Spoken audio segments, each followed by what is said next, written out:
Discussion on M-mode echocardiogram in left ventricular dysfunction. Assessment of left ventricular function is one of the very few instances when M-mode echocardiography is being used currently. In the beginning of the era of echocardiography, when only M-mode was available and no two-dimensional imaging was available, detection of pericardial effusion was one of the important uses of it. Pericardial effusion used to be detected by the presence of anterior and posterior echo-free space beyond the heart. Please subscribe to this channel for future updates. Click on the subscribe button. Press the bell icon after that for all updates. This is an M-mode cut taken from the parasternal view, guiding the position of the cursor using the parasternal long axis 2D view, which is seen in the top panel. It is immaterial whether the cursor is placed in the parasternal short axis view or long axis view, as the M-mode imaging is one-dimensional, an ice-pick view of the heart. The cut in this case is through the tip of the mitral valve rather than at the caudal level, which is used for measuring left ventricular dimensions and estimating the ejection fraction. Here, the cut has been taken at the tip of the mitral valve to demonstrate other features of left ventricular dysfunction in this case. The topmost echo band below the chest wall represents the movements and thickness of the right ventricular free wall. The horizontal axis in this case represents time. M-mode was also called TM or time motion mode and later abbreviated to M-mode. Downward excursion indicates the systolic contraction of the RV free wall. The echo-free space below that represents the right ventricle, usually near the outflow region. Terminating the echo-free region of the RV is the band of echoes from the interventricular septum. Normally, the septal echo moves downwards to the left ventricular posterior wall in systole, though the motion is not totally in phase with that of the posterior wall. Here, the amplitude of contractions of the IVS is diminished and the pattern is somewhat biphasic. Below the IVS, within the left ventricular cavity, the movement pattern of two leaflets of the mitral valve are visible. C is the systolic closure point of the mitral valve. CD segment represents systole.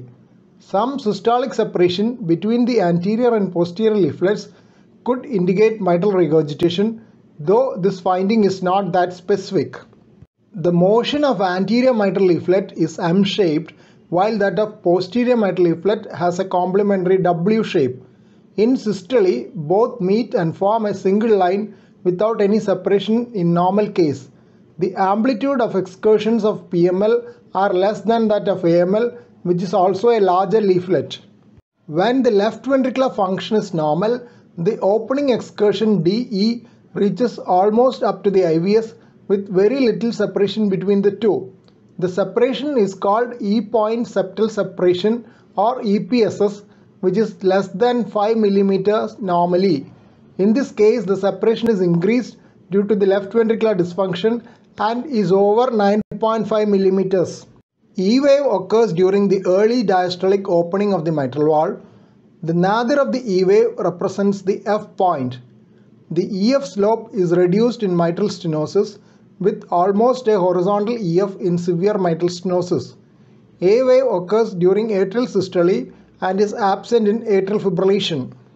Beyond the A wave, a B hump may be visible in cases with left ventricular dysfunction and an elevated left ventricular end diastolic pressure, as in the current illustration. The contractions of the posterior wall are also diminished due to global left ventricular dysfunction, in this case due to doxorubicin related cardiomyopathy. M-mode echocardiogram is commonly used to measure left ventricular dimensions and ejection fraction. Ejection fraction is indicative of the left ventricular systolic function. In this different case, left ventricular systolic function is grossly depressed with left ventricular ejection fraction of only 31.1%.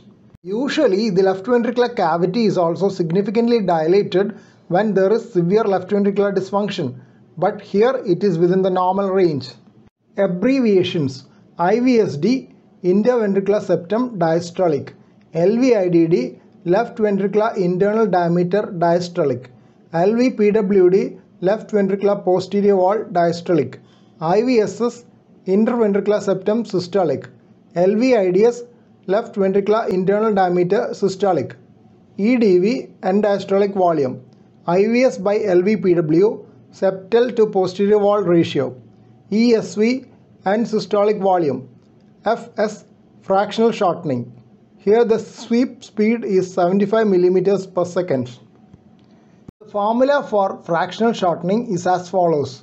Fs equal to LVIDD minus LVIDS divided by LVIDD into 100. This will give fractional shortening as a percentage. Limitations of ejection fraction measurement by M-mode. It measures ejection fraction in only one plane and does not represent global left ventricular function. The contractions of anterior and posterior walls alone are represented in this measurement. It can give erroneous values if there is regional wall motion abnormality of these two walls. Ejection fraction may be overestimated if the basal segments are contracting well while other segments are not contracting so well. Tichold's formula, which is used for echocardiography machine to calculate the ejection fraction, is currently not the best one recommended for clinical use.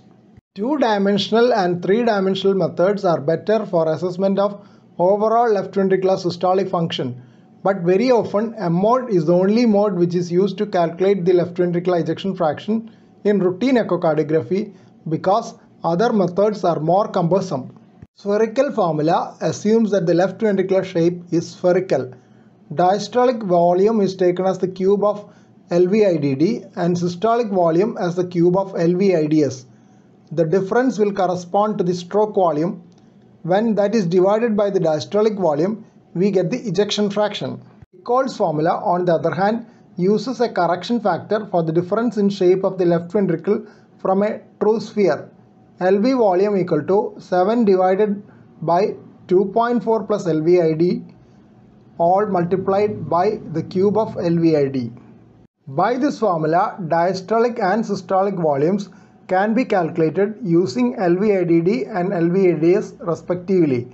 Then the ejection fraction is calculated just like the case of spherical formula. It may be noted that a failing heart tends to be more globular and the spherical formula is probably more representative. Here is a reference on left ventricular function assessment by echocardiography. Please don't forget to subscribe to this channel for future updates and click on the bell icon for all updates. Thank you.